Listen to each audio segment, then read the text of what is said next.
sono onorato di essere qui presso il Consiglio della Regione Veneto, ricevuto dal vicepresidente Massimo Giorgetti, e sono qui per favorire le buone relazioni con le autorità venete. La Repubblica di Colombia vuole comunicare che è un paese aperto, che vuole accogliere il turismo, tutte le persone curiose, la violenza non c'è, siamo stati invitati dall'OCSE per entrare nei paesi sviluppati e quindi io sono veramente onorato di rappresentare questo paese nel Veneto, che sta finalmente, e ripeto finalmente, diventando protagonista nello scenario geopolitico internazionale.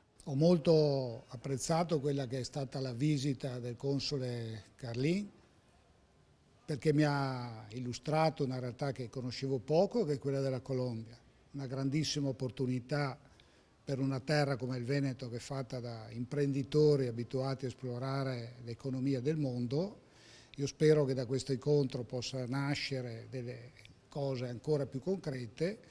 Me ne farò carico per quello che è il mio ruolo istituzionale e colgo anche l'occasione per salutare e fare gli auguri alla Repubblica di Colombia, visto che il 20 luglio è l'anniversario della sua indipendenza.